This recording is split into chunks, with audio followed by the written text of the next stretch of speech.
There's a famous quote from, I think it was Einstein, where he said, I don't know what World War III will be fought with, what World War IV will be fought with sticks and stones.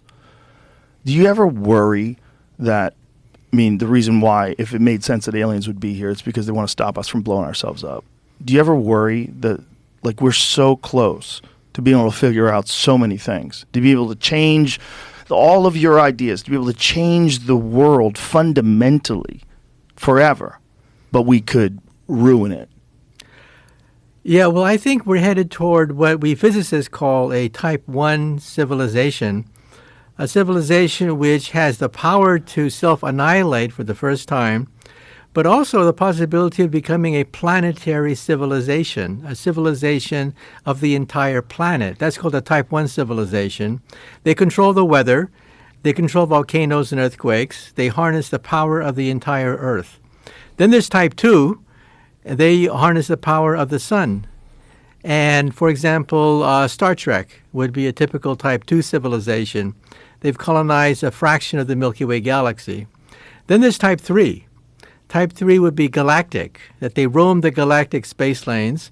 They use black holes as their power supply. They use wormholes to go zipping around the Milky Way galaxy. And the empire of Star Wars would be a typical type 3 civilization. But what are we? On this scale, we are type 0. Yeah. We get our energy from dead plants. We settle our differences with weapons. And, we're type 0, but you can see that we're headed toward type 1. The language of type 1 will be probably English. The dominant languages on the internet are English and Mandarin Chinese.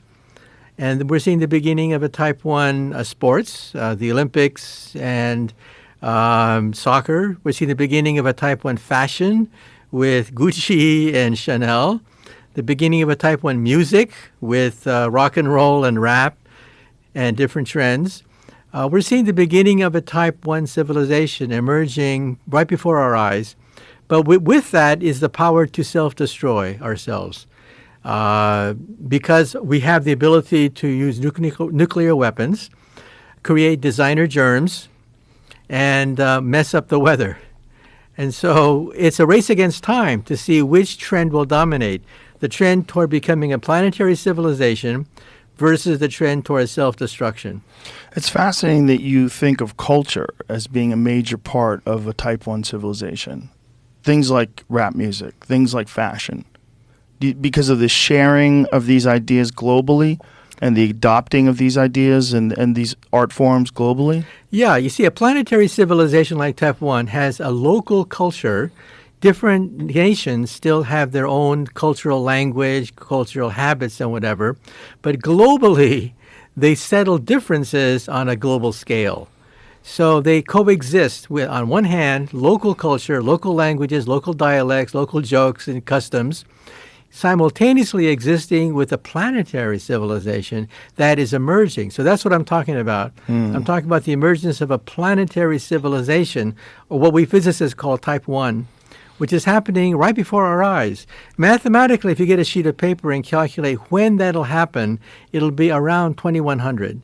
So we're seeing the groundwork being laid today. Every time you turn on the TV, you see remnants of, you see international sports, the international culture on TV.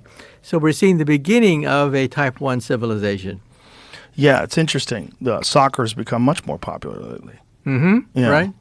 And music, culture, fashion, science, everything is becoming planetary. That's our destiny, to become type 1. And the internet is the bridge for that, clearly. That's right. In fact, the internet is the first type 1 invention. So we're privileged to be alive to see the beginning of the first type 1 invention, which is the internet. Yeah, I love watching cultures get adopted and different types of art and different types of content being, accepted all over the world. It's really fascinating.